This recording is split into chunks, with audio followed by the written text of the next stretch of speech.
Okay, welcome everyone to this week's episode of KUDEN. Let's see, everything working? James in the background there. All right, we're all good. Okay, so all right, I'm sure most of you saw the information or promotional slide or meme or whatever the hell it is that I put out. Um, so I was gonna focus on like a particular technique and some things that I think are missing. Um, that I mean, it's not. I would have picked one, but it's missing across the board. And then the more I thought about it, the more tonight's topic kind of came into fruition, so to speak, right? And so that made me think of something that Hatsumi Sensei taught a long time ago, right? I remember the first time I heard him talk about respect, right? Um, Something that most people think they already have a handle on, right? I mean, how difficult can that be, right? But I remember when he taught the lesson, right? I was in Hombu in Japan, and I remember realizing how different the warrior's form of respect was from the kind we were all taught about growing up, right? Of course, this was no different in effect than many of the other, we'll call them life mastery lessons that he taught, right? Like how training was like insurance, okay? The kind of stuff that you pay for.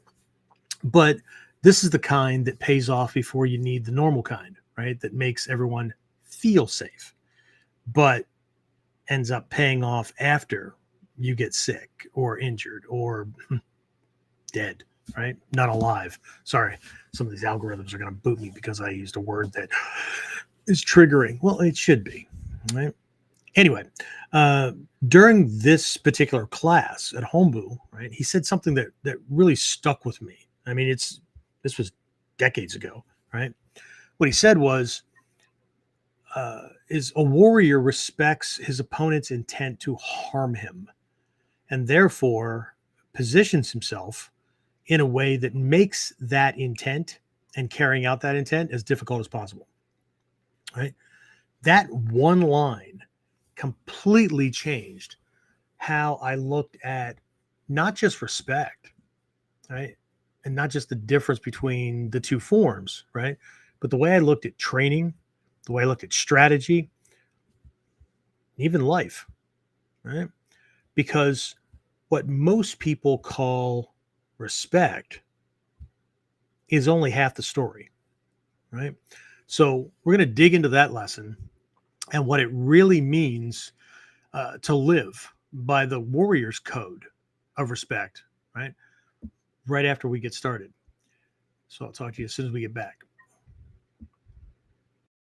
So, the big question is this: how are self-defense and success-minded people like us, concerned citizens worried about protecting ourselves, our loved ones, and the things we care about from the monsters we know exist in the world? How do we train in a way that gives us the skills, knowledge, and understanding we need without becoming paranoid fighters or killers ourselves, and yet still allows us to be the hero protector the world needs us to be? That's the question, and this podcast will give you the answers. My name is Jeffrey Miller, and welcome to KUDEN Radio.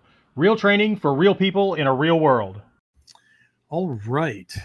James, did I tell you that I think I forgot to tell you when we first signed on, I was looking at KUDEN's stats across a couple of the podcast directories, and I came across somebody. I didn't dive into his background and all that kind of stuff too much. I think he's a security specialist. He's out of Spain, and he also has a podcast, at least on Spotify, that he calls KUDEN Podcast. Of course, ours is KUDEN Radio, but and I did take a look at a couple of episodes because they're in Espanol. So just want to make sure that they weren't duplicates or whatever, and they aren't. But kind of caught my attention earlier. Not that I have a curb on KUDEN or anything like that because it's a Japanese word. But anyway, So, but what I also found was that we're creeping up on things when it comes to like doing searches and whatnot. Typed in KUDEN podcast, and Google's AI put up everything about us. So that's cool. Anyway, all right. That being said, looks like we have some folks still filtering in and whatnot. Who's on? Who said hola or hello or whatever?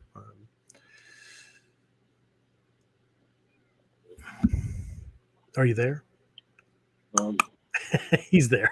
Going for the right screen. What It happened? looks like I clicked the wrong button on the side, so I got. Oh, okay, fair enough. Looks like Kyle, Dave, Jared, Maury. Okay, cool. Hey guys, Kyle sent me a message earlier about training and best ways and all that kind of stuff. Maybe that'll turn into an upcoming KUDEN episode. It's a really, really good topic. But for now, Kyle, I don't know if you got my response, but I'll make that the focus of tomorrow night's inner circle coaching session on Zoom.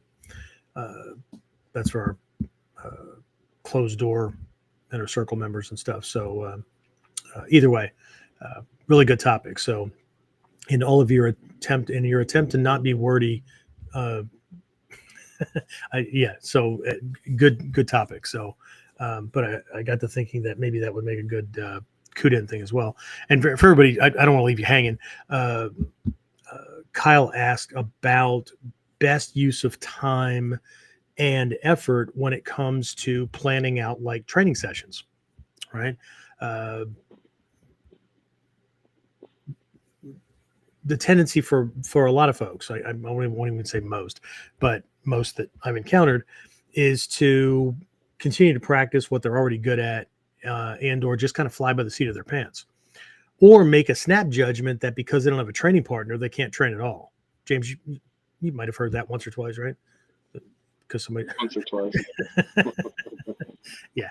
So, but really good topic. So I'll cover that for my inner circle guys tomorrow, and then maybe that'll if there's interest, right? I mean, you know what? Let's do that instead of me just continuing to kind of toss things out there, because people will take whatever bait as long as it says Bujinkan or Ninja on it. Let us know if that would be a decent topic to be able to tailor your training in a way where you get maximum results, maximum effect, and you're not doing something once and then it slips your mind, or you start working on a bunch of other things and then you don't even circle around to that first thing for like weeks or months, and then like it's almost like starting over again. Okay. And this is no different than anything else, right? Like trying to practice like vocabulary or terms or phrases or whatever when you're learning a new language or any skill, right? Things not done consistently, and that's the biggest problem for a lot of folks when it comes to learning a language. They don't have somebody that they're working with, and they don't have somebody to bounce things back and forth so they can actually practice using the language consistently. And so it just keeps falling away. They always feel stuck, or they always feel like they're maybe not quite starting again, but it's a huge missing piece. All right. So anyway, anybody else? No, Kyle just said I did. Thank you. Okay, cool. Awesome. All right. I'm going to go ahead and actually, I think I need to adjust my speakers. I've got really freaking awesome speakers on this new laptop, but at a certain volume level, I haven't adjusted everything just right yet. And so at a certain volume level, like everything starts to go more bass and less treble.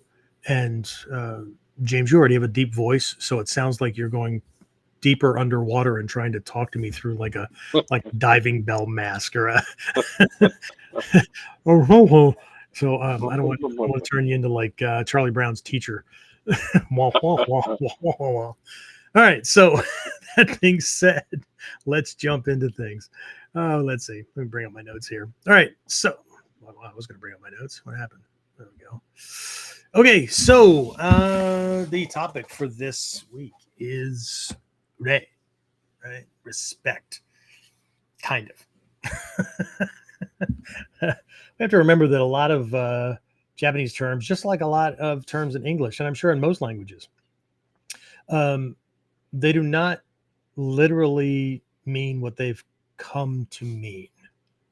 For instance, I was really, really surprised to learn when I was in the army and I was stationed in what was then West Germany, and I learned, actually I learned it growing up, I guess.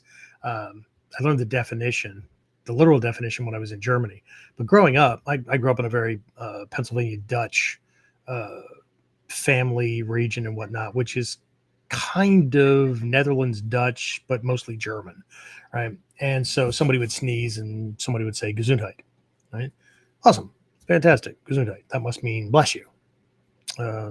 So I go to Germany and I find out that Gesundheit literally means be of good health, which kind of struck me because like I'm sneezing and I'm obviously ill. So it's kind of the opposite, but I got the meaning behind it, right? So again, a lot of you that have been around me or been with me for a while know that I'm just really, really big at not just getting to the root of like the kanji used to represent an idea or a concept, right? Also known as a word, right? But also following that back, right? So I'm going to touch on a little bit of that during this episode as well. So I've got some historical context for you. We'll revisit. If you're joining in a little bit late, you missed the pre-intro kind of lead-in that I do. A lesson on respect that Hatsumi taught a bunch of years ago, and how the warrior sees it. And it's not that one is completely off, right? But respect is one of those things that everybody thinks they understand as soon as they hear the word. But it's another one of those things that's a double-edged sword. Because on one side, it's fairly close to what we learned. But there's a whole other side to it. And then once we study that other side, we might come to find out that the original, right, or the common, the everyday word, phrase, concept actually came from more of a warrior mindset than just learning how to be nice. Okay. And that's where we come in on this one. Okay. Because again, most people hear the word quote unquote respect, right, and think of manners, right? They think of being polite, of bowing, of treating others nicely, right? But the original meaning of rei, or ei, right, rei in Japanese, was far deeper and far more dangerous. Okay? And so to start looking at this, we're actually going to go back before this stuff kind of filtered in to Japan and go back into China, right? In ancient China, the word li, right, is the ancestor of rei, right? Just Li, li, right? And it meant ritual propriety. Okay, you understand ritual, right? Do these things because that's the way they're done. Propriety, right? It's I don't know how to be a stand-up person, I guess, right? Kind of, right? So what we're really talking about here is it's the structure that kept society from collapsing into chaos. What? Seriously? Respect is the thing that can keep society from, yeah, really? Look around, my friends. Okay. Confucius said, and again, remember Confucian teachings are a big part of Bushido at different points in Japanese history. They were part of the Seishin Teki Kyoyo aspects for a ninja at different points in time, right? But Confucius said, without respect, right, society cannot stand. His point was that without it, everything would resort back to barbarism. Okay? So from the beginning, Rei wasn't about niceness, right? It was about awareness, recognizing danger and maintaining order.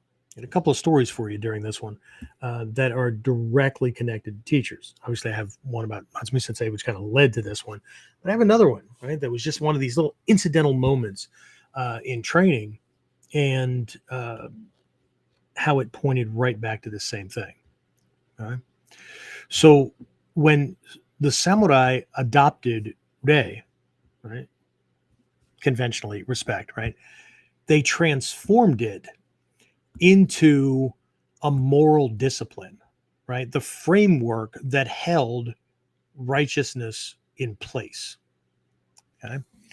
So it was a figure from ancient Japan, late 1500s, early 1600s. He was actually at the forefront of the thinking that kind of made the transition between what we tend to think of as samurai and Bushido. Right? His name was Yamaga Soko. I'm sorry, I mispronounced his last name. Right? So Yamaga Soko. There we go. He said, Rei is the frame that holds righteousness. Without it, valor becomes savagery. Right? And Nitobe Inazo, you might know him. He wrote a book called Bushido way later on, right? He wrote, politeness should be the outward manifestation of a sympathetic regard for the feelings of others. It must spring from the heart. That sounds closer to what mom and grandma taught us, right? But either way, right? This warrior's respect it's in there, right? We'll keep pecking at it as we move through this, right? But if we consider those, and then we look at the shinobi's realm, right? In ninjutsu, Rei evolved again, right? From moral conduct to strategic awareness. Okay? Again, Hatsumi Sensei taught that a warrior respects. Again, this is not the golden rule. We often hear this, right? That a warrior respects even his enemies, right? Even his attacker or even his opponent, right? And we'll talk about a little bit about how that plays in, but what we're talking about here is the fact that a warrior respects his opponent's intent to harm, and therefore he positions himself so that intent fails, or so that carrying out that intent is really, really difficult. Okay, we often talk about keeping everyone ever so slightly off balance, right? Because from a position of unbalance, someone has to work harder to get at you because they have to reclaim some form of equilibrium before they can do it, right? And that goes for everyone, right? We keep everyone ever so slightly off balance, even those very, very close to us. Okay, and this is not a paranoia thing. This is not a hypervigilance thing or whatever, right? There's lots of ways to keep people off balance, right? Without using trickery and all that. For some people in my life, I use humor, right? For some, I use unpredictability, right? But when somebody has to work harder to get at you, right, their actions are bigger, right? Their intent becomes more pronounced before they even get close enough. Okay? So anyway, Yamaga Soko described the warrior as preparedness itself, warm-hearted, but not hot-headed. Right? And that works beautifully for samurai, right? Because he had the structure of rank, right? Class, status, that kind of stuff in society, right? He had the backing of his clan, right? He had a clear code that defined honor and retribution. Right? Somebody bumped into him or bumped into his sword. He was within his right, his legal right, to send them into, the land of rebirth and universal do-overs. Okay.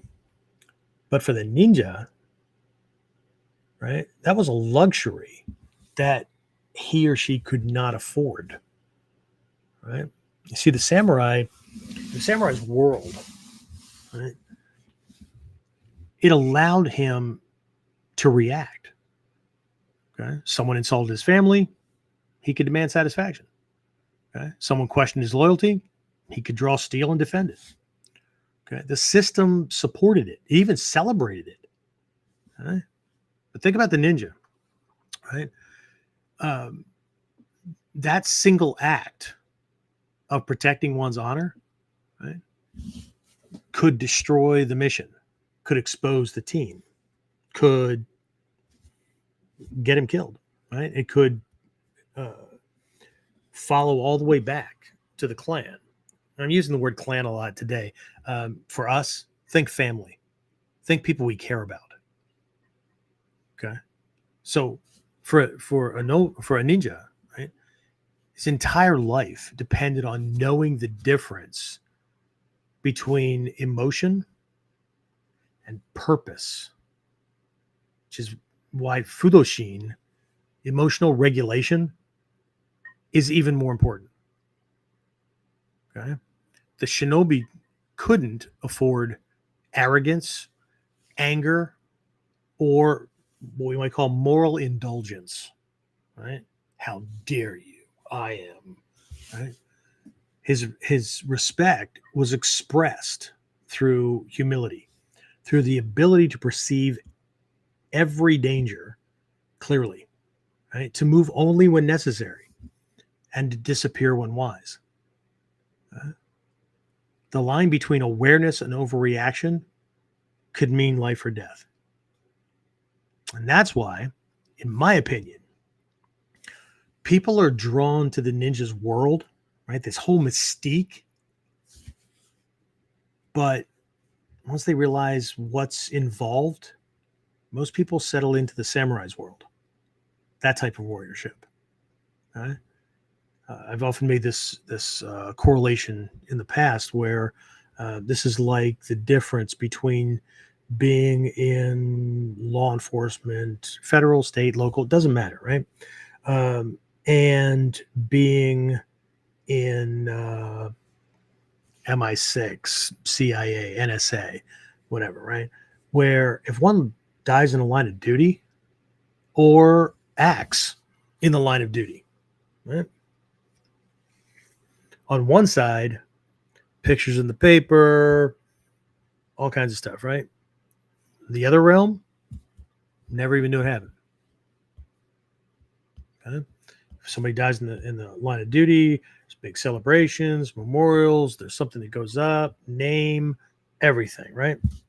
Happens in the other realm, there might be a star that goes onto a wall and it's blank and there's nothing around it. So the only people who know anything about the person behind that star are colleagues and family. And that's it, right? There's no trace, there's no trail, there's nothing. Huge difference. Okay? And I'm not knocking people's motives, right? But there's a huge difference, right? And it really comes down to the person, because if they need validation, if they need accolades and rank and all that kind of stuff, right? Ninjutsu is probably not for them. Okay.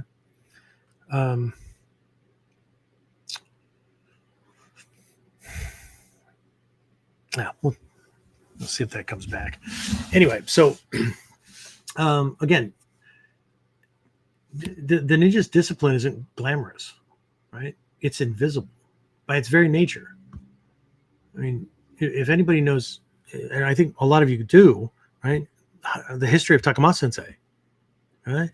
All this stuff that we know about him was through word of mouth, right?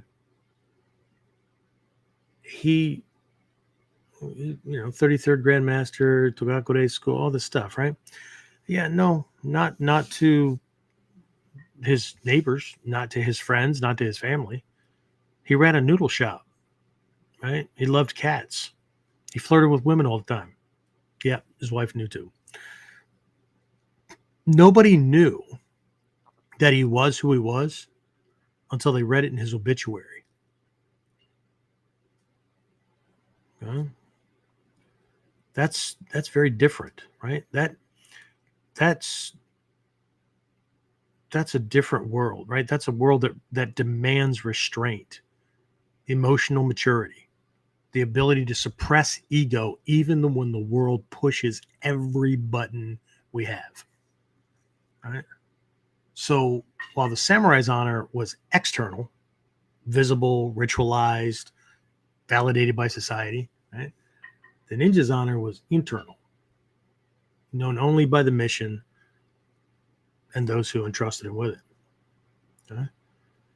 Anybody's ever been an operator or had more than a secret clearance or whatever in the military, you might know what I'm talking about. Where you sign paperwork, right? You will go to prison if you talk about, hint about, whatever, any of these things that you've done. Okay? So some of us, right, we talk about things that are okay to talk about. Other things, they are what they are, right? So again, right, if the samurai's respect preserved his name, the ninja's respect preserved his existence. Right? This is hugely different, right? And it's a good place to kind of cross over to what I teach in that program that I have as the inner code versus the outer path. Right? The samurai's respect, his quote unquote outer path, right, maintained harmony in the visible world. The ninja's respect, his inner code, maintained harmony within chaos. Okay? One fought for reputation, the other fought for, call it reality. Okay? So Rei, right, whether we're talking about society, the dojo, or combat, has always been about recognizing danger, maintaining order, and acting with awareness. One of the things I was going to mention earlier, in contrast to some of these things, are the people that say, I only show respect to those people who show me respect first. Yeah, I've met a lot of these people that say that, and they're liars. They don't do that either. Doesn't matter if the other person shows them respect. They think they're better than everyone else. Okay? They're just using that as a litmus test, that unless somebody treats them with honor and, right, kind of back alley bullshit, right, they're not going to treat the other person well. When, as you'll see as we keep going through this, we should be cautious when we interact with other people, because even when we think we know someone really, really well,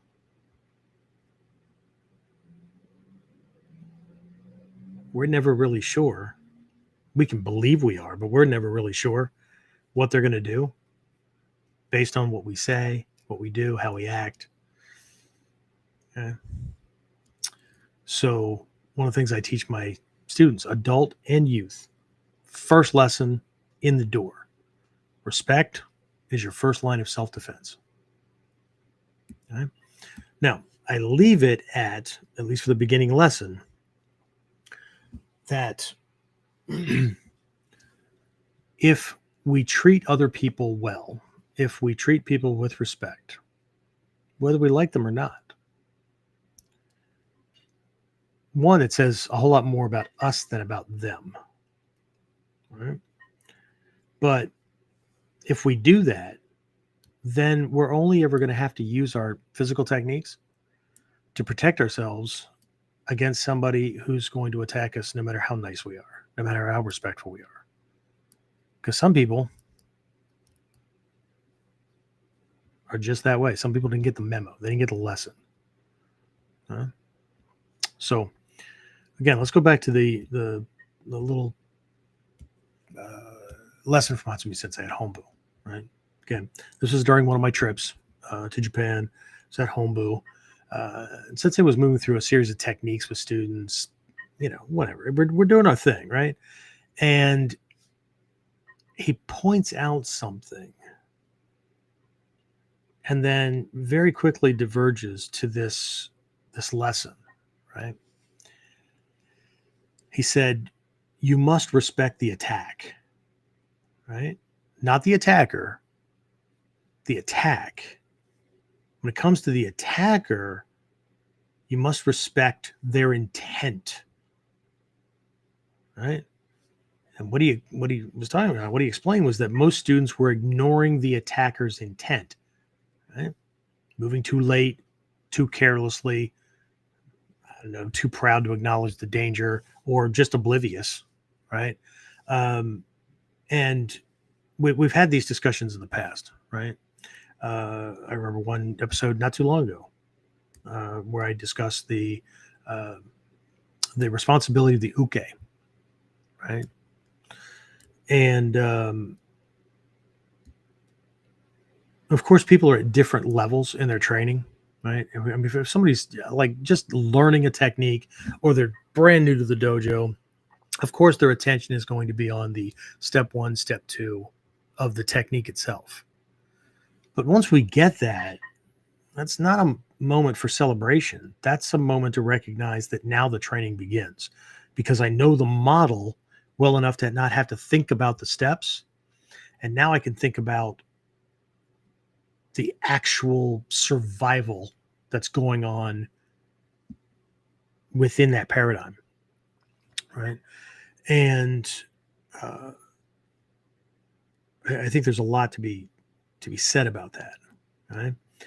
Because once we get past the step by step, there's certain things that we better be paying attention to, okay? And I know everybody knows them, just like the respect, right? We know angling, we know distance, we know awareness. But are we actively using them, not in an interesting exercise of movement quality, but from a mindset of, if I screw this up, to borrow the words of another teacher, if I screw this up, my family better look good in black. Right? So again, he explained that most students were ignoring the attacker's intent. Right? What the attacker, and even if your uke is mindless or they're just waiting their turn, okay? They're a surrogate, right? For somebody who's really good at beating, breaking, or killing another human being. Okay? That's their job. Okay? At certain points in training, they're very proactive. At other points in training, they're very reactive. At some points in training, they're very, what we might call pensive, right? Thoughtful, because they're focusing on learning that side of the technique, right? What it's actually doing physiologically, psychologically, emotionally to another human being, right? But always, right? I use a term that doesn't show up very often in the scrolls anyway, but it's common in the martial arts. The tori, right? The quote unquote defender, must always position themselves and move relative to the uke as though that were a real attacker, right? That's respecting the lineage. That's respecting the teachings. That's respecting the past masters, right? It's respecting the authenticity of the training. Okay. Um, but also, when you respect the intent, you protect yourself properly, right? You maintain distance, you cover, you keep zanshin, awareness, right, on the opponent's free limbs, not just the one that's currently grabbing or striking you, or the one that you have a hold on because you're executing a technique, right? So that form of respect isn't about politeness. That form of respect is about staying alive, not getting broken, not being maimed for life. Right? And that, as I've been taught and as I believe, right? Again, in my humble opinion, right? That's what separates a warrior in training from a performer. Okay? The performer bows because it looks right, because it's a part of the script, because it's what we're supposed to do. Right? The warrior bows because he feels the reality of danger. Right? Quick story here. Kasem Zaguri, Isuka Sensei's, if not his top student, one of his top students, uh, definitely his top Western student, right? I went to Toronto, Ontario one time to train with, train at a seminar that he was teaching, right? And at least I think it was in Toronto. But anyway, so we were working on the Joe, right, the 3/4 staff. And he had me act as his uke, right? He was going around and helping people and whatnot, and somebody made a mistake or whatever, and he had me, be his uke. And we didn't even get started, right? We get set across, and I'm about to go, and all of a sudden, like, he turns quickly, right, and says something to everybody, right? What he did was he moved to actually give like instruction, right? And I flinched, right? I mean, like away flinched, right? And he plays it off. He's got this sense of humor. Right? Hey, why did you move, right? And I said, because you can kill me, right? And I didn't mean that metaphorically, right? Because of the technique. I meant him as a teacher. I have no doubt, right? I make no misgivings, Dai-Shihan or not, that man could kill me, right? And like his eyes lit up, and he said, "No, this is very important. Okay." So he started talking about, like, this deep love and respect, right, for the teachings and the capabilities of the teacher, right? If we're truly training with someone that, see, like the deshi, right, the student, right, needs to be a worthy vessel for the transmission of the knowledge, but the teacher needs to actually have the knowledge, not just a couple of tricks. Yeah?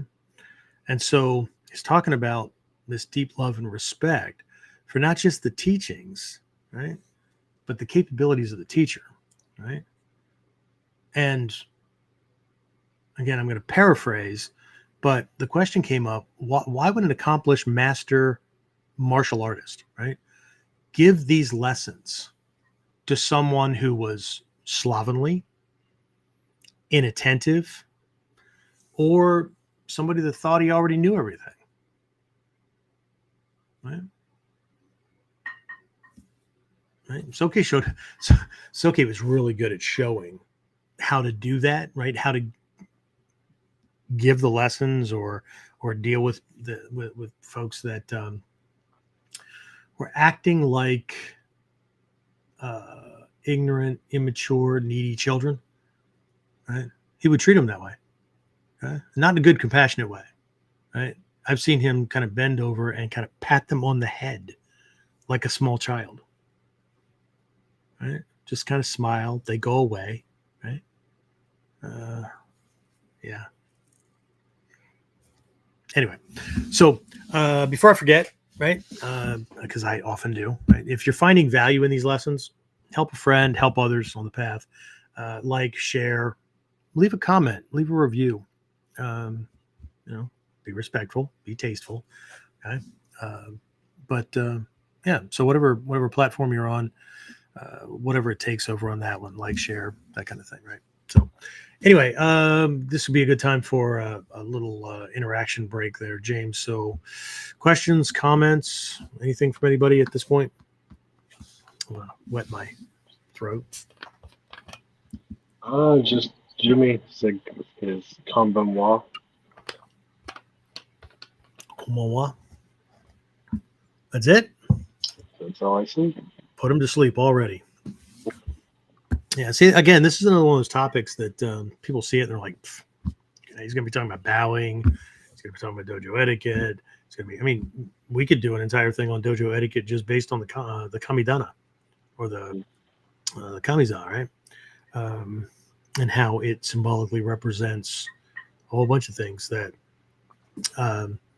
for most, they make neat, interesting intellectual discussion, right? Or I just want to know the answers to what does the sakaki, what do the greens represent, or what does the shinden represent, that kind of thing. And very little with extending those lessons into ninpo, right? Where we're actually living them and not just doing them, or it's not just answers to the quiz that we're going to regurgitate so we can pass the test or impress the new guys. Yeah. So anyway, is that it? That's all we got? That's it. Cool. All right. Well, in that case, back to the notes. Okay. So how does this show up in training, right? Aside from bowing and other dojo etiquette, right? How does this show up? Right? So what I'm going to do here is I'm going to cover a few examples, right? But we will definitely be going much deeper into them and a few others during this week's Warriors Whiteboard Wednesday, right? For now, though, what I want to talk about is this. When most students train, okay, unless the teacher reminds them and holds them accountable to it, and if their uke can't help them, then I don't know. What do I do, James? What do some of the seniors like Richard and whatnot do? We say, I'll punch you. I'll be your uke. Right. And then when they miss the mark, what happens? They get hit. Right. It was, a matter of fact, Sensei McLaurin and I were just talking about this the other day. We were speaking fondly of one of my seniors, Richard Snyder. He's been having some medical things and whatnot. Stopped in and saw us a little bit during fall camp, and did promise that if he's still around, he'll stop in and visit us during Daikomyo side.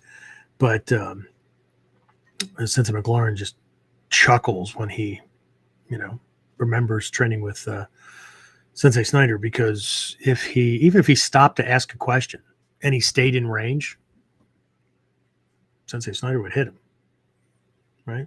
Or kick him or reach out and grab him or whatever. And he learned to respect the space, right? Not just against him, but against other people, because stopping to think in the middle of the fight, what the hell is that? Right. So anyway, like I said, I'll cover a couple of examples here, or a couple of these points where the respect belongs, but it falls apart, right? Or it's non-existent. And I truly do believe that for most students, it's an ignorance issue. And I don't mean like they're ignorant, like they're stupid, or they're ignorant, like they're rude. Not that kind of ignorance. What I mean is not knowing any better. Okay. And it's not being highlighted. Right. And if the teacher's not doing it, then I have to ask if that teacher's teacher did it. Right? Because this is part of the kata. It's not part of the written description of the kata in the densho. It's a part of the stuff that is over on the other scrolls. It's a part of the stuff that's past KUDEN, Shinden, right? Again, this is why I always say that, my teachers said, you're only going to get 10% of this art in the dojo. I thought 10%, Jesus Christ. You have to discover the rest. You're going to have to, steal the rest, right? It's ninjutsu, of course, right? You have to figure it out. Okay. When it comes to the tight end, you might be able to push it to 50%, but and the other person that you're getting it from might not even be the teacher. It might be the uke, right? It might be somebody who's not even in the art, or a white belt, but they have actual combat experience. Okay, because everybody's been to combat one way or another. And I don't mean like, throwing hands so that they've got bragging rights tomorrow, right? They all know this. They all know the stuff that you better be paying attention to. Okay. And so one way or another, by hook or by crook, we have to get these, we'll call them invisible lessons, soft lessons, whatever. Okay. I'm going to name 3 things that everybody knows and everybody's familiar with, just like respect. Okay. But we're going to position them using this respect idea. Right? And again, I'm just glossing over these, right? So if you want more, you want the full lesson, I'm going to be spending a lot of time on this during Whiteboard Wednesday, and then we're going to pull 1 or 2 of those to focus on for the Friday class. All right. So here's the thing. When most students train, 3 elements of this warrior's way, this warrior's respect, tend to disappear. Okay. And if they don't for you because you use a different terminology or whatever, that's fine. Okay. We'll call this a check, right? A skill check or a mindset check or whatever. Okay. But again, are we training to learn the technique, or are we training to learn how to stay alive? Are we learning how to execute moves, look good, earn rank, or are we learning to manage and operate in chaos, right? Where the consequences are a failure are sucky. They suck so bad they suck at sucking. Right? So anyway, we'll take a look at 3, right? So the first one is distance. Right? Talk about this on a regular basis. Not my eye, MA-AI, right? Means distance, interval, kind of has a timing aspect to it. Yeah. So this can show up in they rush in too close, right?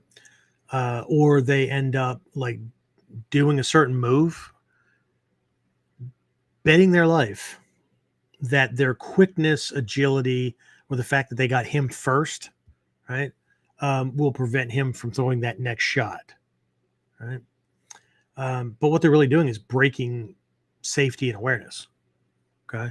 So imagine just a basic model, right?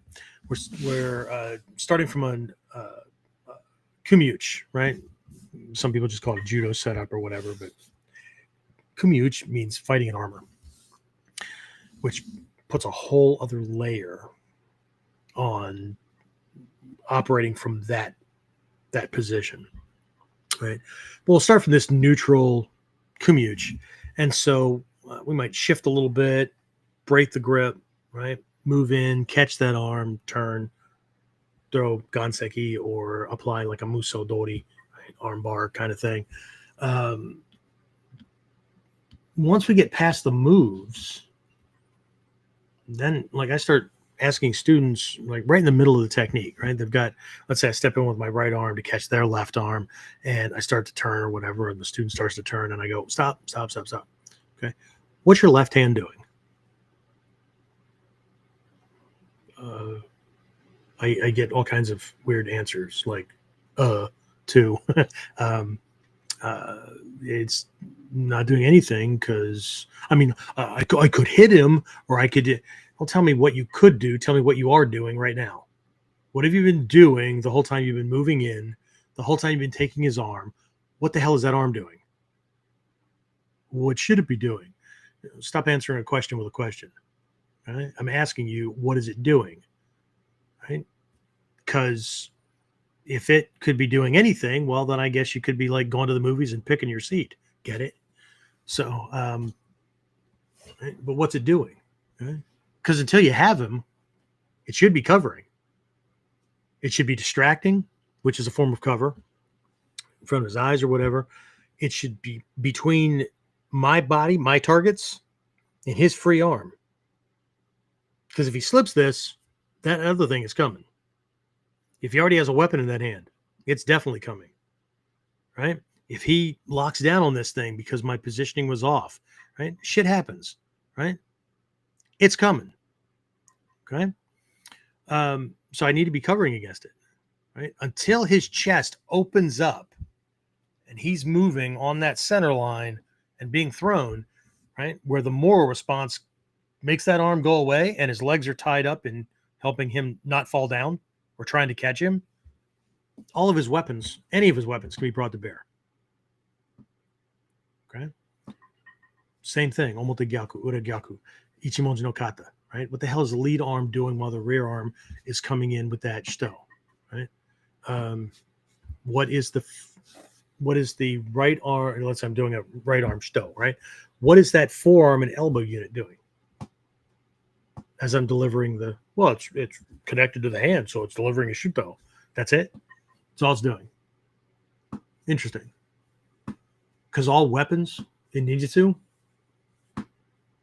have multiple purposes. And sometimes more than one of those are operating at the same time.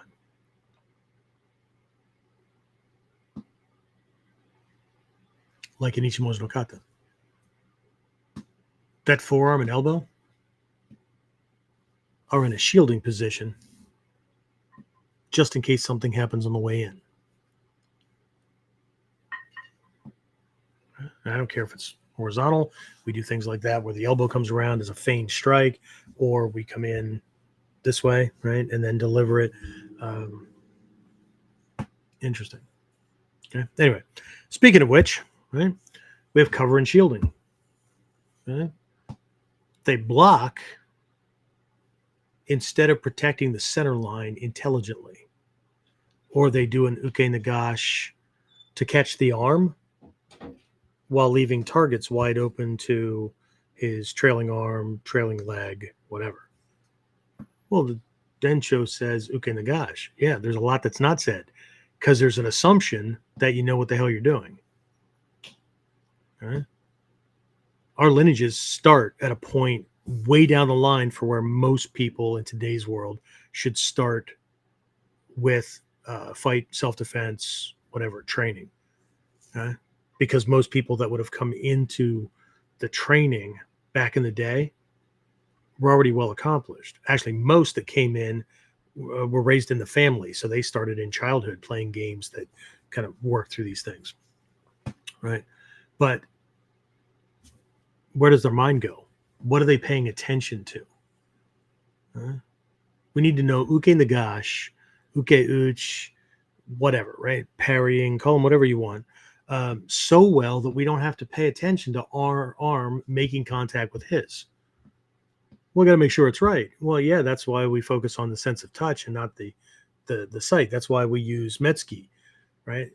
And Ganho, right? The use of the eyes in a way that is softer and takes in everything in front of me. It's a soft stare almost, right? But we're not staring at a thing. Sight consciousness is paying attention to everything in that field of vision. But my sense of touch knows that I have it, and it knows where I have it on that arm, and knows whether I have it, whether I can control it, whether I keep touching it, whether I have to move off to something else, right? Or whether I can use that arm. But my sight consciousness should probably be paying attention to the shit he's got already loaded, because especially folks that are training with ski, or if you've converted a lot of that to modern self-defense and you're gauging distance properly when you move, right? You're forcing him, even the jabber, to overextend. Great. He missed. He's overextended. That means that all of his weight's on his front leg, and it's really easy for him to step with his rear leg, which means he can kick or punch quickly because he doesn't have to transfer weight from the rear side to the front side first. Okay. Now we're on awareness. That's number 3, zanshin. Right? But this happens in many different areas. I've been talking about it in the middle of the technique, right? And what they should be paying attention to as I move in for a ganseki, or if I'm starting to take omotegaku, uregaku, it doesn't matter, right?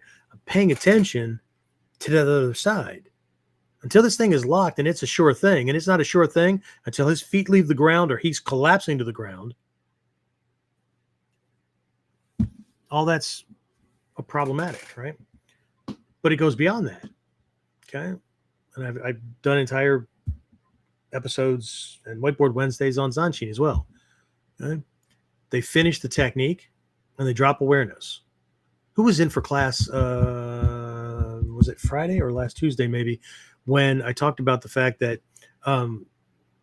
most people don't even wait till the end of the technique to drop awareness, right? What I mean is they don't wait till the attacker's on the floor, right? They drop their awareness as soon as they feel the technique working and the attacker is collapsing. Except that we have counters in all of our lineages. Shinden Furu Ryu, Tagagi Yosho Ryu, Koto Ryu, Gyoko Ryu, Kukishine Ryu. Holy shit, right? They seem to forget that the opponent still has free limbs. Might, whether they can see them or not, have weapons. You throw the guy on the ground, he rolls over and shoots you in the face, right? Or they forget that he might have friends nearby. We're probably not going to be defending ourselves in a dojo, right? All 3 of these things are physical expressions of respect. Respecting. Remember, the uke is the surrogate. He's the stand-in for the attacker you're really going to have to deal with. And so my teachers were very, very hard line about this, very specific, that as you train, so you will defend, right? And even if awareness tries to peek out, right, in that chaos, if you haven't trained it to do what it's supposed to do, the way it's supposed to do it, then it just that your mind is just going to jump around, right? Adding to the chaos. Okay? Not cover or shielding. And something starts to slip through, or he attacks, whether he can reach or not. And all of a sudden there's this wild triggered flinch response, right? Which then breaks your kamae, disengages from the technique, or gives him an opening. Or you at least have to and then everything gets herky-jerky and really robotic like, right? Because that tips us over the edge, and now we're back to gross motor skills, right? Not managing distance. Eventually we want to be able to get so good at managing distance that I can lightly pay attention, right? Zanshin, just to make sure, because I may be out of range for a fist, but I don't know that he didn't just pull a screwdriver out of his back pocket, which will add a certain amount of reach that he didn't have a minute ago or a second ago, right? To the point where zanshin becomes the cover, becomes the shielding, right? The distance in the zanshin, right? I know he can't reach me, and I can start to use those things. But until we practice them, until we want to throw up, and then practice them some more until we can't get it wrong, if that's not a part of the training, after we get the technique mechanics down, then we're leaving a whole bunch on the table. It's like leaving half our fucking weapons behind. We're going to march off to war. Nah, I don't need that stuff. Okay?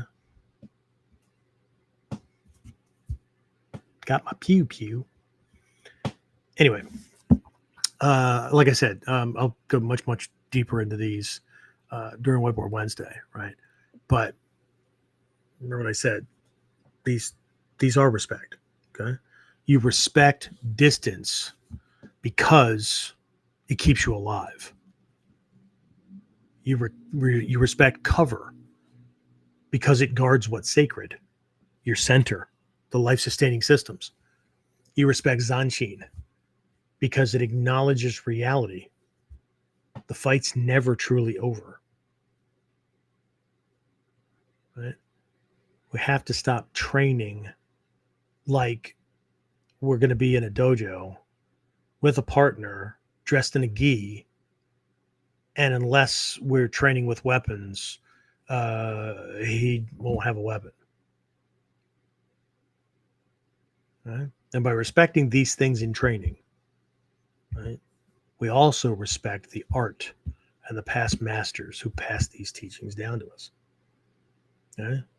You act out and practice the kind of respect that Hatsumi Sensei taught me about. The respect for your attacker and his intent to do you harm. This is sacrosanct. This is sacred. This is non-negotiable. Unless we're training for ego stroking. Kind of a martial masturbation of sorts. You know, feels good while you're doing it. But anyway, yeah, James, questions, comments? Sensei, you're full of shit. Anything? Just from Song and Wind over on YouTube. Yeah. They just put some kanji down and said it's not my eye, it's ma AI. Not sure. What? They have it as one word, and then they said it's ma dash a dash I. I'm not sure. Yeah, I they're gonna have to show me, because I've been doing this for 45 years and I understand Japanese. So are we talking about the same thing? Are we talking about two kanji? Are we talking about three kanji? Are we talking about two kanji and a Japanese kana conjugation? What are we talking about?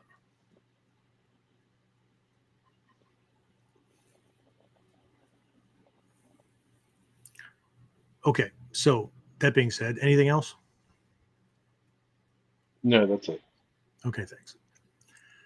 All right. Okay, so let's trace this all the way back. Okay, this respect thing, right? In the time of Confucius, right, respect maintained social order. Okay. In the age of the samurai, it maintained personal honor. And there's actually an interesting kind of happy coincidence, I think, about the same time that Yamago Soko was putting together the early edicts of samurai bushi creed that had things like respect and all these expected kind of things, right? About the same time. Not there's overlap on either side, but the doctrine of chivalry in Europe, right? The knights and all these folks, right? This stuff was forming as well. Interesting. Okay. And no, I don't buy the idea that I don't know, UFOs or whatever might have been involved in shared information back and forth. But it's just one of those, talking to Gato Sensei about this years ago.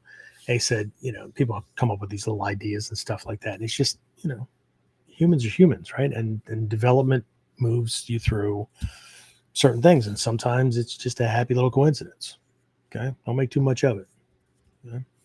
The point is that it happened and it points to something, right? So, again, to Confucius, right, respect was about maintaining social order. So the social order didn't break down. Okay. This is true about the family. This is true about your neighborhood. This is true about the groups that you're in, work life, whatever. You get people in there that they don't give a shit about themselves. They don't give a shit about other people, or they only care about themselves, or they don't give a shit about the rules or whatever. And they're allowed to stay. Well, that's a virus. Okay. It will break down the social order, right? Efficiency, effectiveness, all kinds of stuff, right? My thought about folks that can't work as a part of a cohesive team is, one, they were disingenuous when they took the job because they were told what the job involved and how much pay was involved, right? If that was not acceptable, then don't fucking say yes. Okay. And then turn around 3 weeks later and decide that the boss should pay you more money because this ain't worth that much or whatever. Like they're suddenly going to flip and make you independently wealthy working for something or working at a job where there's 500 people in line to do the same kind of job. It doesn't work that way. Right. The second thing I would say to those people is, if you want to do it your way, the way you do things, right, then go start your own damn business. But that makes me the bad guy. Right. But I absolutely believe that someone won't operate as a cohesive member of a team, mission first, team first. That gets split 50-50. That is not a trip of the tongue. Right? Then they can't be a part of the team.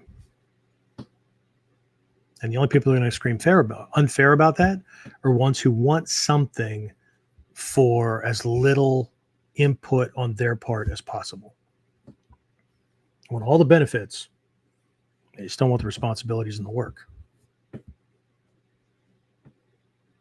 don't care if we're talking about samurai or ninja. That's not it. Okay. But Confucius understood that. Okay. And so if we have to maintain it by tip of the sword to maintain social order, then guess what? Guess we'll do it that way. Right? Again, in the age of the samurai, it maintained personal honor. So that was this kind of veneer that was put over things, right? That you're a member of this class, a member of this order, whatever. Somei Sensei, very often in classes in Japan, he's the only master teacher that I know of that is a direct descendant of a samurai family. So this stuff is non-negotiable in his classes. 0. Okay. He would be the first to call it. We had entire lessons on how to pass a sword from one to the other, and not just interesting lessons from the past, not just neat little historical things. All right. He was very clear about saying that he was tired of the embarrassments to the Bujinkan.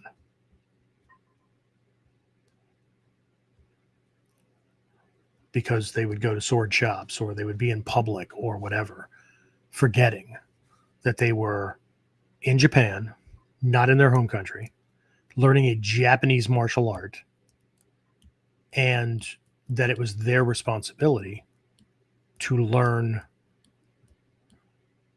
what was proper. Okay.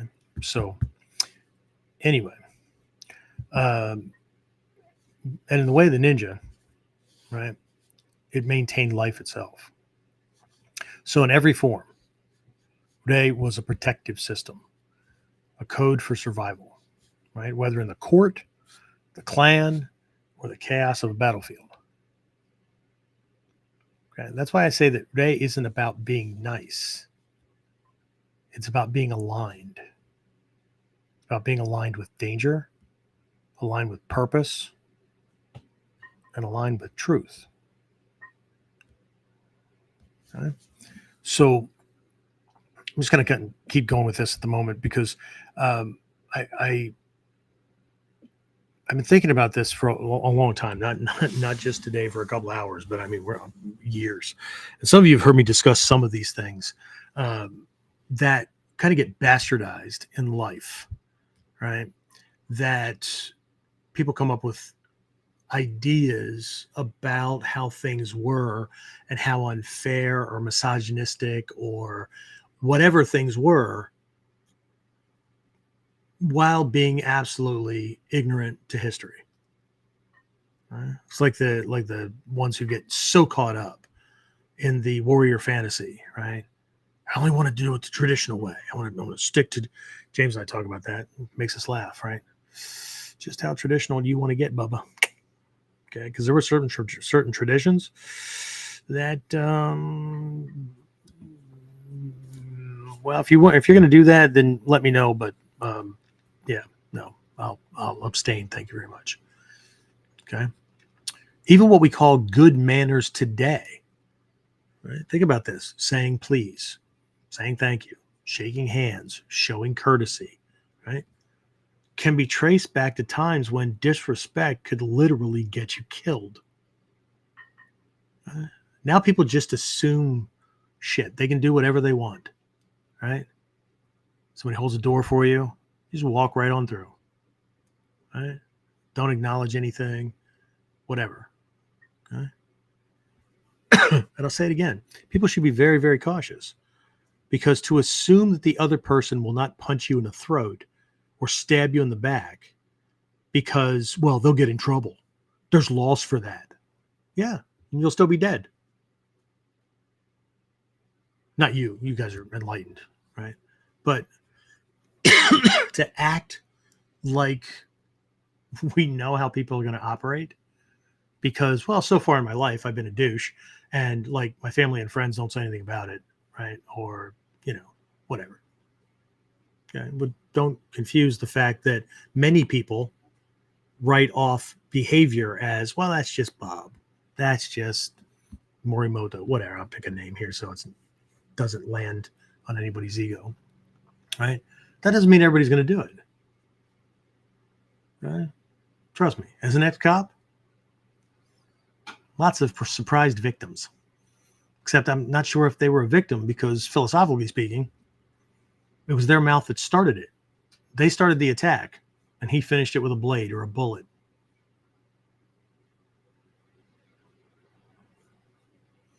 Okay. Even Hatsumi Sensei said, we live in sad times. When disrespectful people who need to be taught a lesson can't be taught a lesson because we'll be the ones going to jail. Okay. If we just look at a couple of these things, right? Think about the handshake, for example, right? And it doesn't matter if we're actually clasping hand to hand or we're doing the overhand kind of thing where I'm taking his forearm with my hand, he's taking my forearm with his, right? It was right-handed. Okay.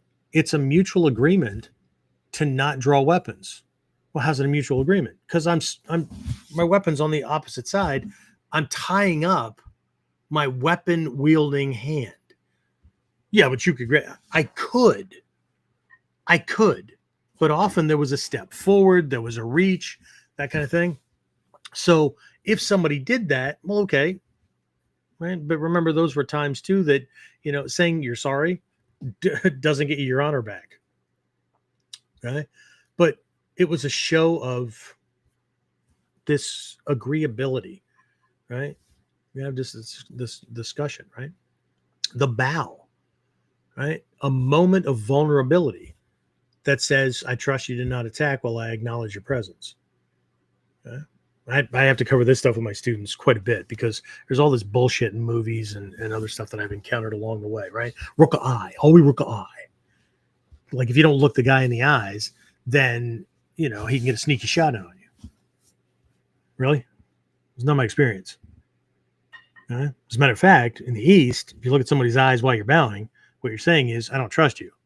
So you're more likely to cause shit than to not. And the only reason why it doesn't happen in Japan is because they forgive gaijin and their ignorance.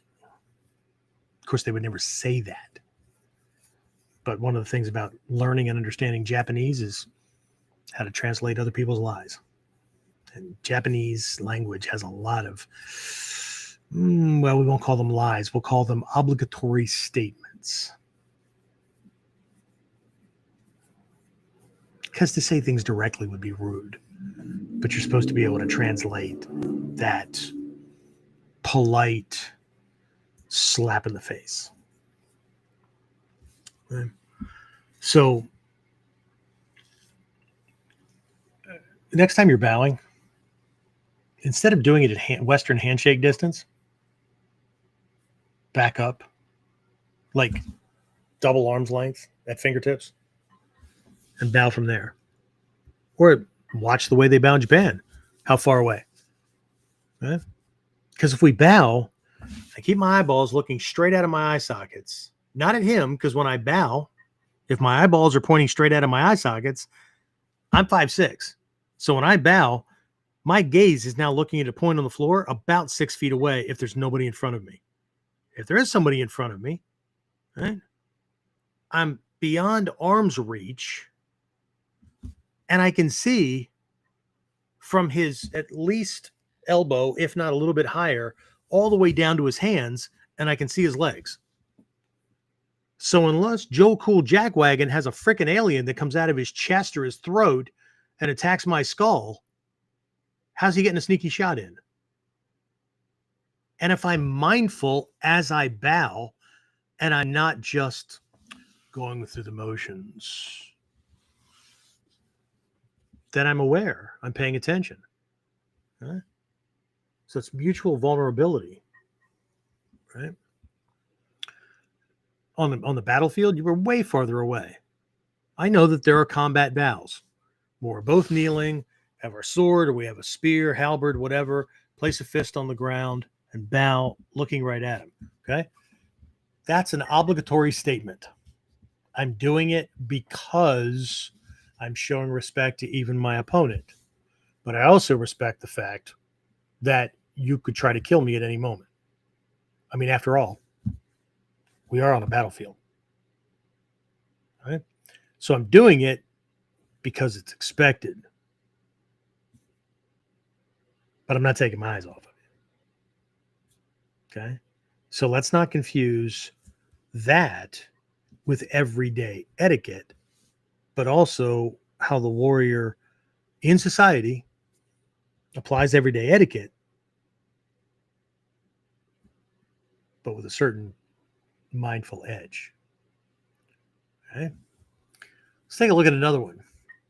This one really gets me. There was an agenda that actually didn't get started the way most people think that it did either, but I'm not going to go into that. Right?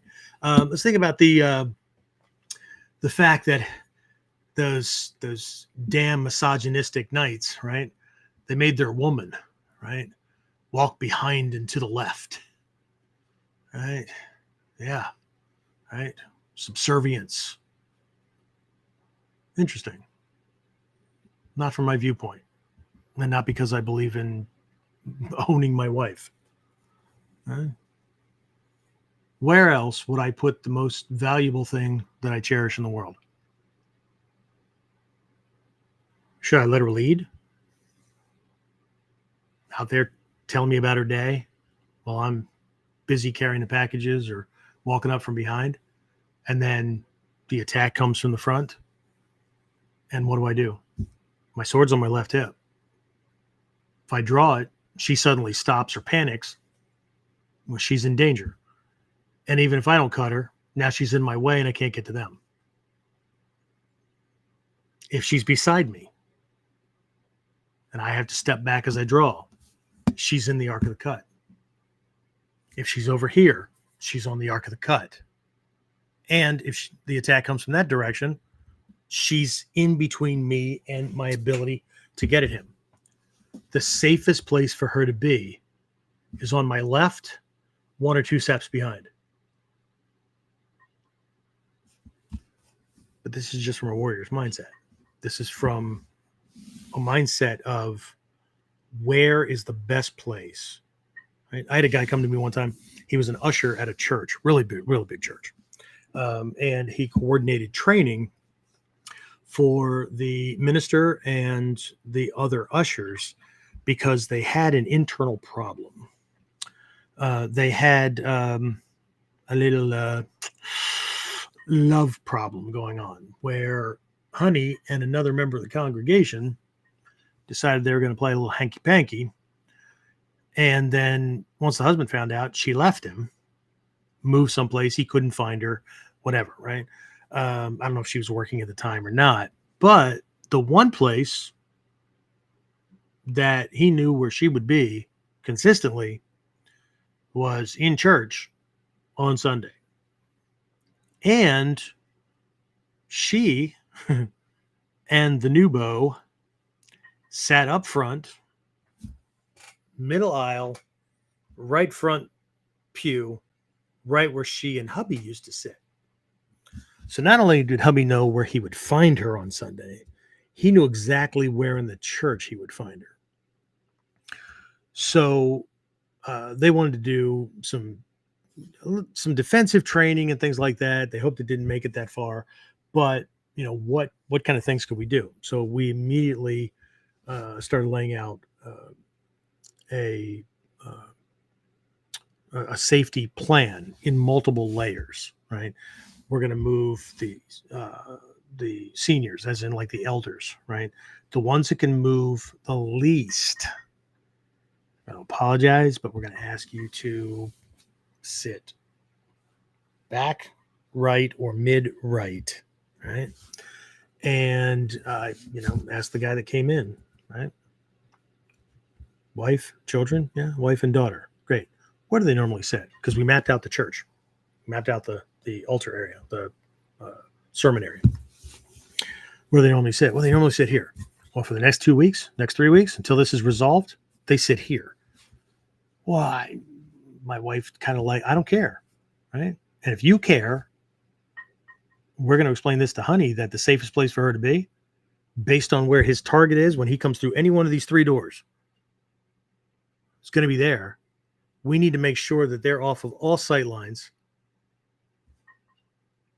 both mechanical and biological. Okay. So there were procedures for outside, parking lot to front steps. There were procedures for the front porch area. It's, concrete and whatnot. That into the doors, right? Door frame areas and whatnot. And then there were procedures for once he got inside. Right. Luckily, nothing like that ever came to bear. But we had to look at positioning for those who could be protected the least and were cared about the most. Not that everybody else didn't matter and whatnot, but we had triage. We had to prioritize. Okay. So, but I understand what she likes. However, would you like to keep her around should something happen? Yes. Great. She sits here. Your daughter sits on the other side of her. Okay? Now, I'm giving you the plan. You can do what you want. But based on layout, based on sight lines, and based on what this guy is going to make a beeline for, she's safest over here. Right? That, how's that respect? Well, it's respect because he's putting her where, right? That this is chivalry, not freaking toxic masculinity, not ownership, not all this other bullshit that goes flying around. Again, where else would a warrior put that which he cherishes the most? Right? So our modern social graces are just gentler echoes of that warrior awareness, right? We don't bow because it looks pretty. We bow because it's a ritualized act of peace between potential combatants. Right?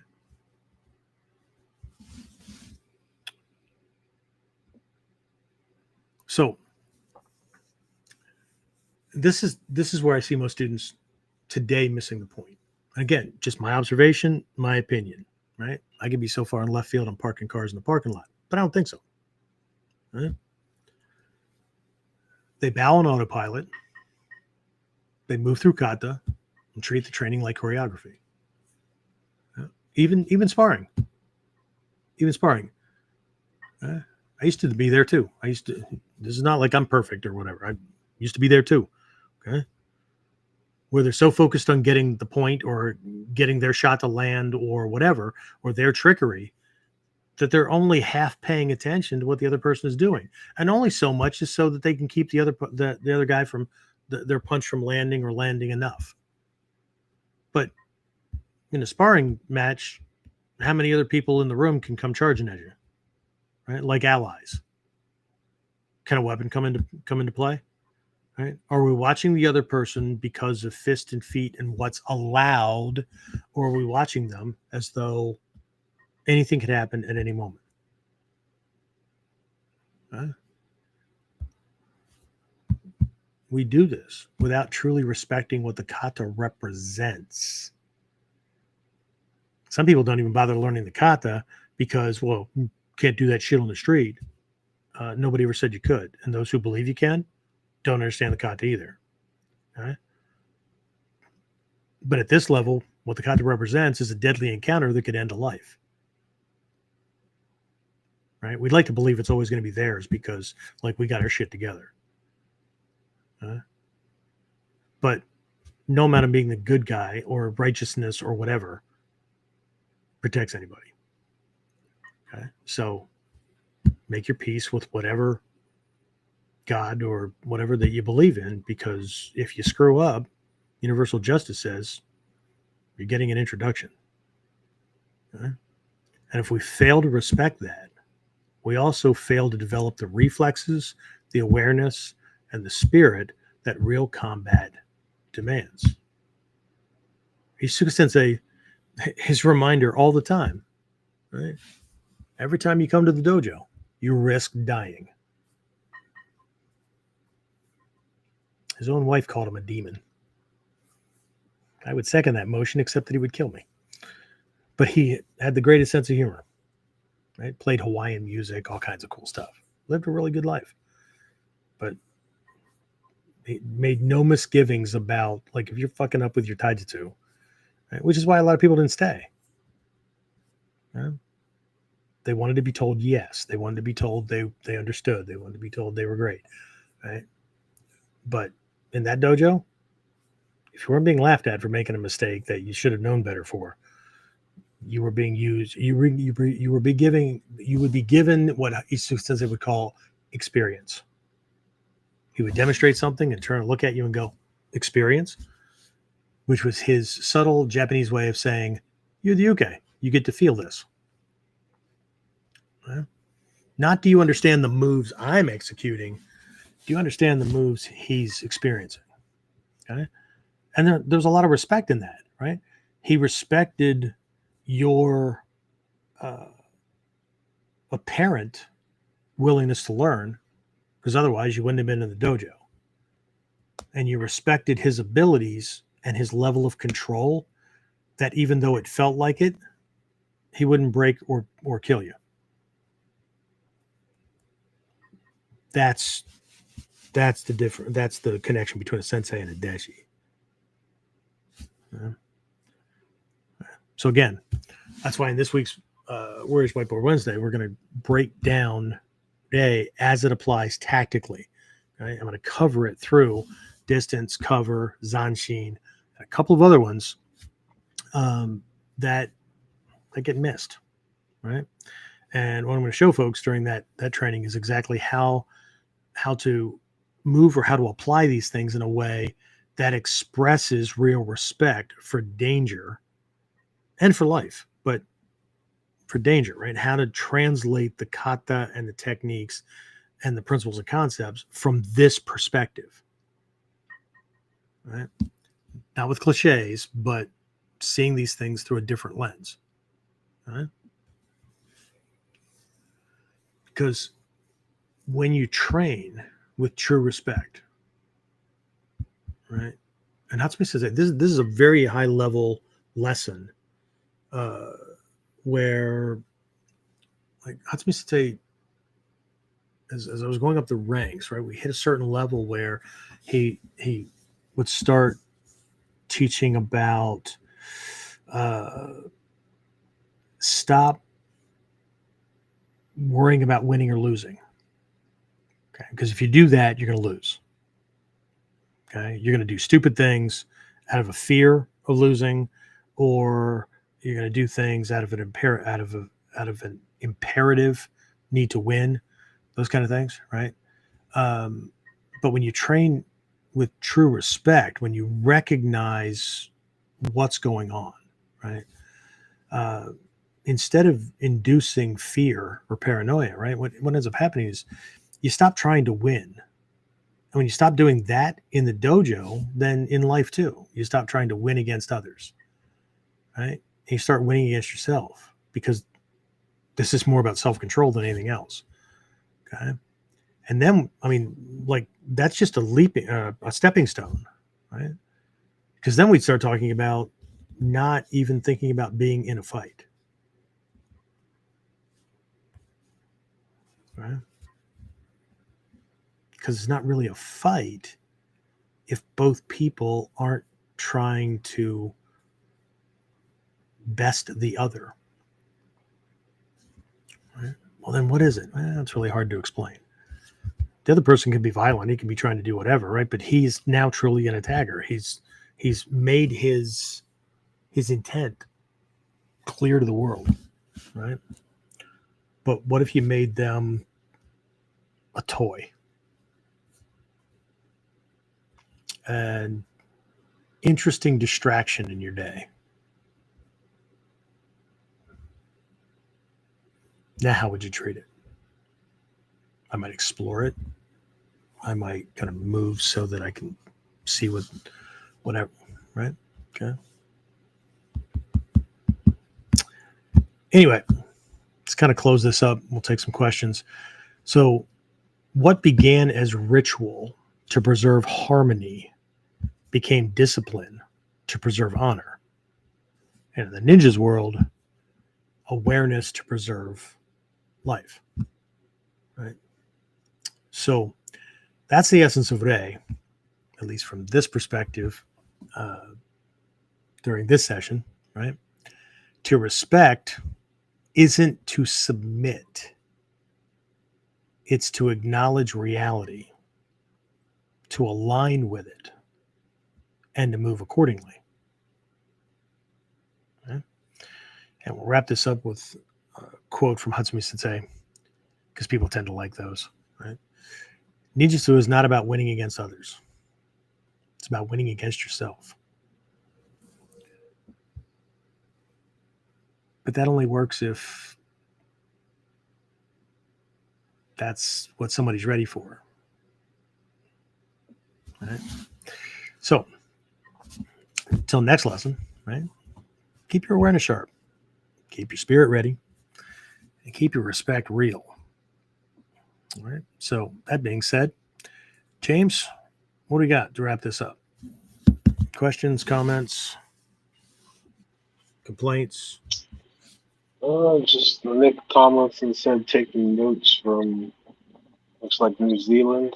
Great chat. Awesome.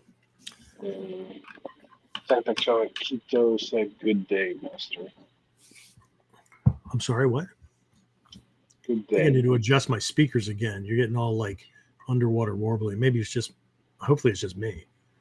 Because otherwise everybody else is like, listening to you be like, I'm getting my shotgun, Maul. So, who was that last one? Technicalic Quito. Oh, okay. Yeah. One from Ecuador, I think it is. Yeah, cool. Awesome. Okay, awesome. Stop calling me master. damn it. Anyway, all right.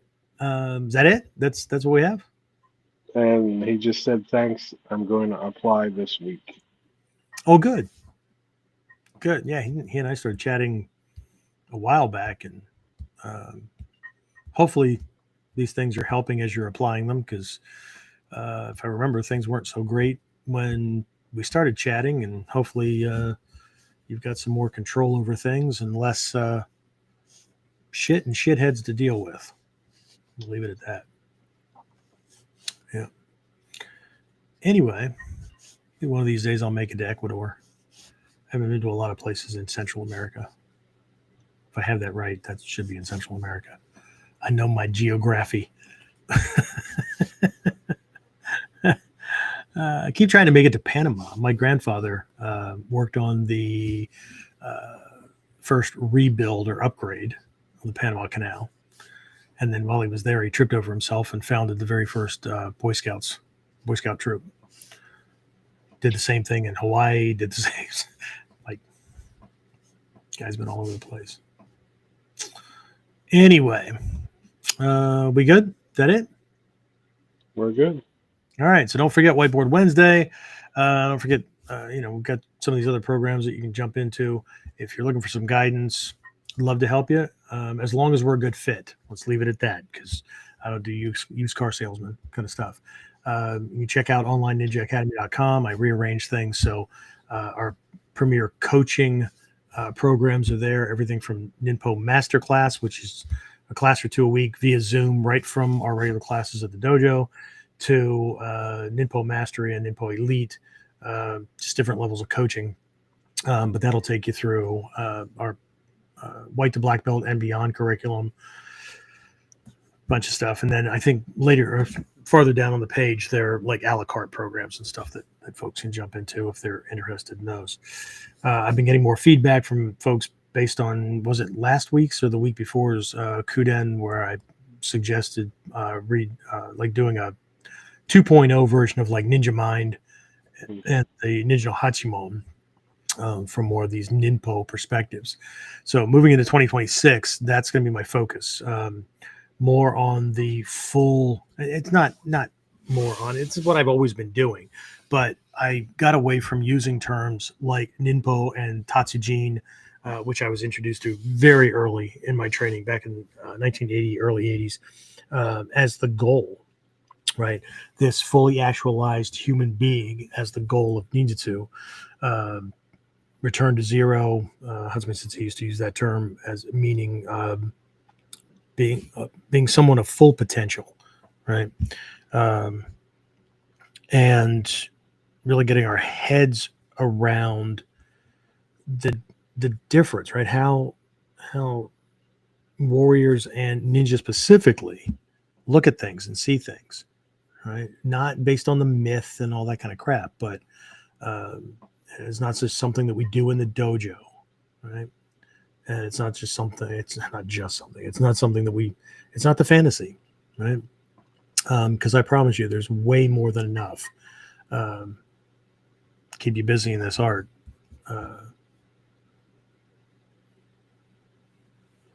But if your thing is just the taijutsu and whatnot, I mean, do you really need any particular instructor, right? If your goal is what most people think it is, like the replacement for some other martial arts style, no, people are right. You can just go to YouTube. Okay. Now, sorting out who's right and who's not, that's a whole different matter. But you can technique collect until your fucking eyes pop out over on YouTube. Right? Literally tens of thousands, if not hundreds of thousands of videos just in our realm. Yeah. But getting to what's underneath and the why of things. Yeah. Okay. So remember, there's 3 levels. Taiden, physical transmission, what most people see and are chasing, right? There's the Kuden. Here we are, right? That teacher to student, it's more of an, not academic, it's more of a intellect to intellect. It's the knowledge transmission, but also there's some heart stuff behind it as well. And then there's the Shinden, right? Which is that spiritual connection, and I don't mean religious, right? That the energy, the passion, the life behind things, right? So everything comes in threes in Ninjutsu. What the hell's up with that, James? Miwo Shinobu, Kokoro Shinobu, Shigewo Shinobu, we got whatever. Okay. So anyway, anything else? Technicomic just said many thanks for your help. Oh, you bet. Dave So I'm said here. good night. Cool. Also, don't forget, right? I know we've got some holidays and whatnot coming up, at least here in the States. So we've got, you guys can look up the dates. We have Thanksgiving coming up. We have Christmas coming up. That may put a little speed bump in things. I try to not let that get in the way.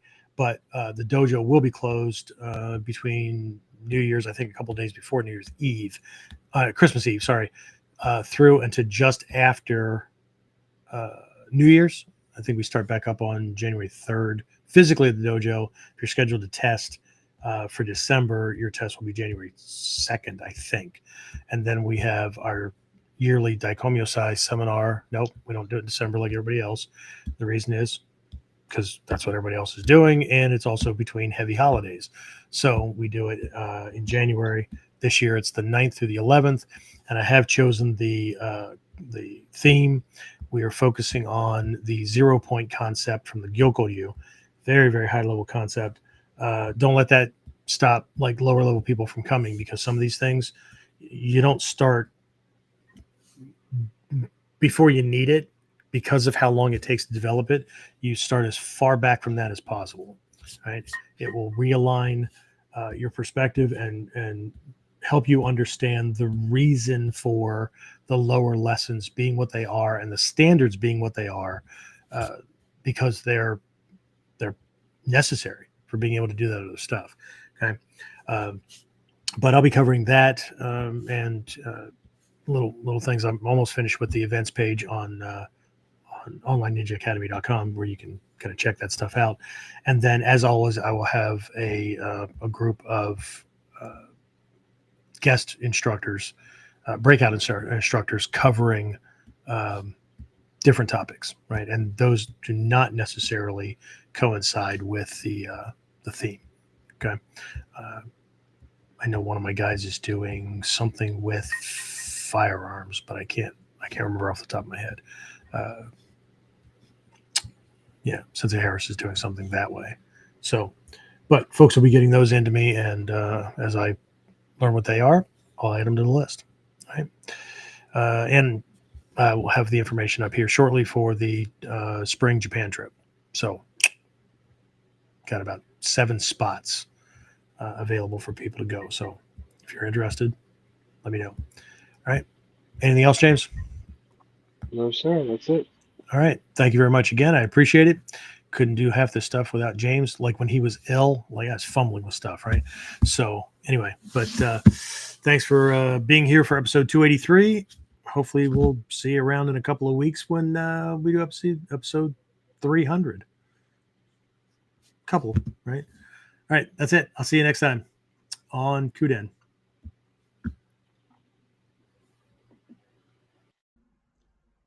Get more of KUDEN Radio, subscribe through your favorite podcasting site, or join our clan of serious modern warriors at onlineninjaacademy.com.